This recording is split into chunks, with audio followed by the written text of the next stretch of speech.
Merhabalar kıymetli izleyicilerim ve takipçilerim. Binnur'un Mutfağı kanalıma ve mutfağıma hoş geldiniz. Bugün sizlere kışlık dana kavurma nasıl yapılır onun tarifini vereceğim. Malum Kurban Bayramı da geliyor. Lezzetli bir şekilde hem kahvaltılık hem de yemeklerinizde gönül rahatlığıyla tüketebileceğiniz, difrize koyma derdi olmayan kavurma tarifi için sizleri daha fazla bekletmeden hemen videoma geçiyorum. Ben bu tarifimde 2 kilo dana budu, 800 gram kavram yağı, 2 tatlı kaşığı da salamura tuzu kullandım. Dilerseniz dananın diğer et parçalarından da kullanabilirsiniz. Dana budunu alıyorum. İlk önce büyük parçaları küçük küçük parçalara bölüyorum. Böylelikle doğraması bizim için daha kolay olacak. Tabii ki elinize çok keskin bir bıçak almayı ihmal etmeyin. 3'e bölmüş olduğum eti daha sonra tekrar küçük küçük parçalara ayırıyorum. Bu dana kavurmayı kışlık olarak hazırlayacağız. Ama sizler seviyorsanız her zaman için de hazırlayabilirsiniz. Biz kavurmanın tadını çok seviyoruz. Benim dolabımdan hiç eksik olmaz. Kahvaltı yaptığımız zaman yumurta kırarak da yiyoruz. Yemeklerimde de gönül rahatlığıyla kullanıyorum. Tabii ki bazen yemek yapmak istemediğim zaman da kavurmalı pide yaptırıyoruz. Kavurmalı pide de gerçekten çok lezzetli oluyor. Etlerin hepsinin sinirlerini alarak küp şeker büyüklüğünde kesiyorum. Etin içerisindeki sinirler hem de pişmiyor. O yüzden içerisindeki sinirleri temizliyorum. Etin hepsini bu şekilde doğradım. Artık kavram yağı doğrama işlemine geçiyorum. Tıpkı etteki gibi onu da parçalara bölüyorum. Böldüğüm parçaları da minik minik parçalara tekrar bölüyorum. Böylelikle erittiğimiz zaman daha kolay eritmiş olacağız. Büyük parçalar halinde kestiğimiz zaman hem eritmesi zor oluyor hem de bunu eritmeye kalktığımız zaman yağlarımız yanmış oluyor. Biz de bunu istemiyoruz. O yüzden elinizden geldiğince küçük parçalara bölmeye gayret edin. Kavram yağının tanesini kullanmayacağız, sadece yağını kullanacağız. Kuyruk yağı kullanmıyoruz, kavram yağı kullanıyoruz. Kavram yağı dediğimizde organları saran yağ. Kavram yağı daha sıkı bir yağ olduğu için kışlık kavurmalıklarımızda genelde bunu tercih ediyoruz. Bütün kavram yağı da bu şekilde minik minik doğradık. Malzemelerimiz hazır, artık etimizi kavurma işlemine başlıyoruz. Tencereyi ocağımızın üzerine alıyoruz ve altını tam ateşe açarak bütün etin hepsini tencerenin içerisine koyuyoruz. Bu aşamada tencerenin altı yanık olacak ve etlerimizi şu aşamada karıştırmıyoruz. Orta kısmını da açıyoruz ve etimizin içerisinden çıkan sular, köpükler buraya birikecek. Biz de kolay bir şekilde buradan köpükleri temizleyeceğiz. Bu arada etin içerisinde köpüren kısım ise kanların pişme esnasında çıkarttığı köpük.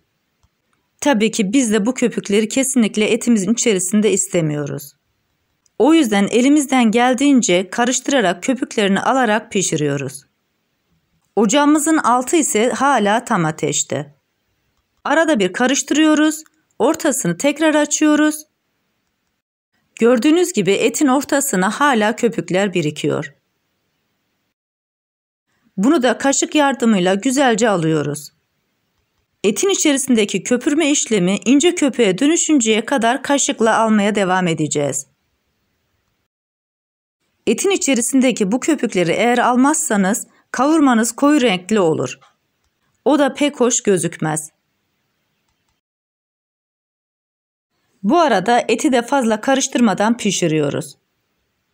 Çok karıştırarak parçalanmasını da istemiyoruz. Bu arada tarifimde kullandığım tüm malzemeleri açıklama kısmında da paylaşıyor olacağım. Oradan da bakıp faydalanabilirsiniz. Gördüğünüz gibi etin hala üzerinden köpükler çıkıyor. Artık son aşamada tamamen köpüğünden arındırdık Ve tenceremizin ağzını kapatıyoruz. Altını da yarım ateşe getirerek bu şekilde pişmeye bırakıyoruz. Yavaş yavaş etimiz suyunu çekinceye kadar pişecek. Bu aşamada arada bir tenceremizin kapağını açarak kavurmamızı güzel bir şekilde pişirdik.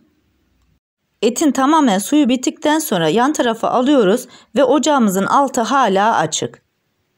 Bu arada biz de kavram yağları için yeni bir tencere hazırlıyoruz. Kavram yağını tencerenin içerisine koyuyoruz. Altı da yarım ateşte duruyor. Yağlar erimeden yanmasını istemiyoruz. O yüzden tencerenin altı yarım ateşte duracak. Bu şekilde de karıştıra karıştıra pişireceğiz. Bu arada etim de hala pişiyor. İçerisine 2 tatlı kaşığı salamura tuzunu ekliyorum. Bu arada kavurma yaparken etin içerisine kesinlikle ince tuz, sofra tuzu kullanmıyoruz. Kaya tuzu da kullanmıyoruz, salamura tuzu kullanıyoruz.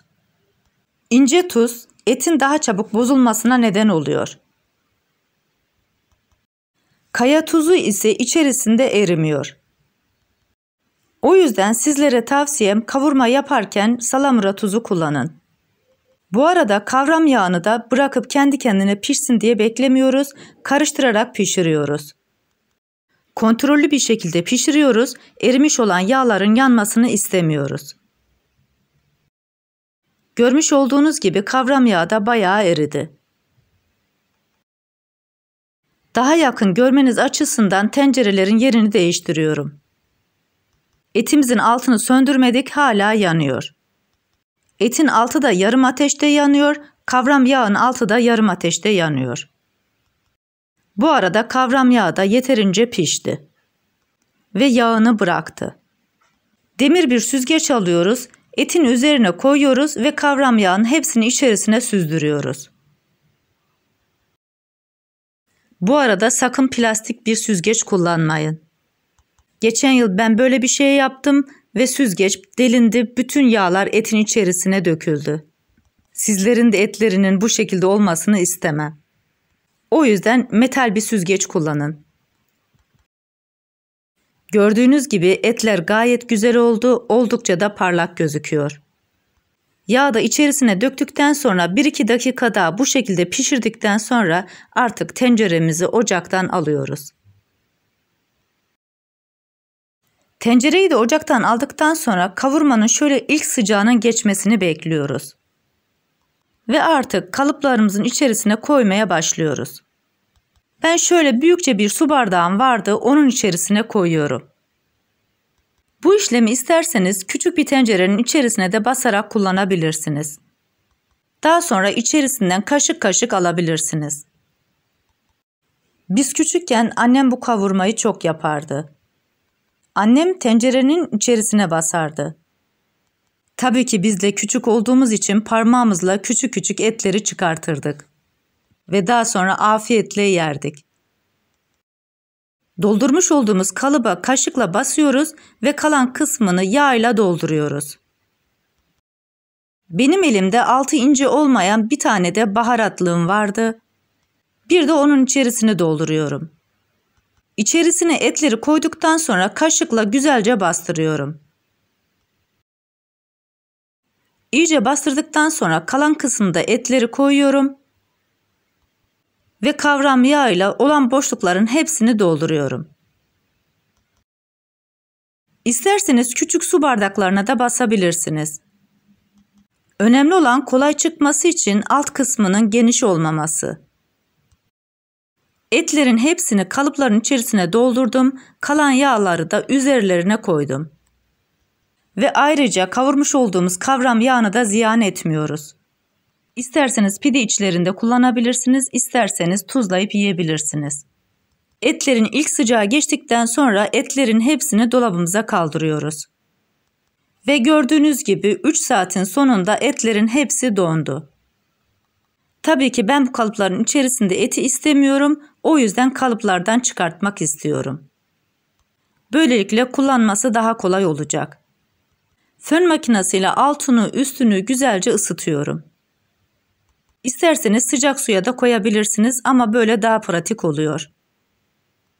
Gördüğünüz gibi çok kolay bir şekilde de çıkıyor. Etlerin hepsini bu şekilde fön makinesiyle sıkıştırarak çıkarttım. Bir tane serefreş alıyorum. Onu şöyle güzel bir şekilde açıyorum. Ve kavurmayı içerisine koyarak saracağım. Buraya kadar videomu izleyip beğendiyseniz ve hala kanalıma abone değilseniz bana abone olup desteklerseniz sevinirim. Tarifimdeki tüm püf noktaları detaylı bir şekilde sizlere anlatmaya çalışıyorum. Ancak yine de aklınıza takılan bir kısmı olursa bana yorumlardan da yazabilirsiniz. Oradan da elimden geldiğince sizlere ulaşmaya çalışıyorum. Gördüğünüz gibi ilk kavurmamızı güzel bir şekilde sardık. İkincisini de aynı şekilde yapıyorum. Buzluğa kaldırmadan buzdolabının alt kısmında saklayabiliyorum. Ve ihtiyacım olduğu kadar kesiyorum. O kısmını kullanıyorum. Diğer kısmını tekrar serefreşe koyarak buzdolabında saklayabiliyorum. Bu arada bu kavurmanın tadı da gerçekten çok muhteşem oluyor. Sizlere de tavsiyem bu tarife sadık kalırsanız siz de güzel sonuçlar alırsınız. Gördüğünüz gibi bütün kavurmaları serefreşe sardım. Sizlere bir de iç dokusunu göstermek istiyorum. Ortadan ikiye kesiyorum. Gördüğünüz gibi iç dokusu da gerçekten çok güzel oldu. Bu tarifimi yapıp deneyecek olan herkese şimdiden afiyet olsun. Bir tarifimizin daha sonuna geldik. Videomu izlediğiniz için teşekkür ederim. Bana destek olmak için tarifimi beğendiyseniz beğenmeyi, abone değilseniz abone olmayı, yeni tariflerimi izlemek için bildirim zilini açmayı, tariflerimi sevdiklerinizle paylaşmayı unutmayın. Her şeyin gönlünüzce olması dileğiyle hoşça kalın, afiyetle kalın, Allah'a emanet olun.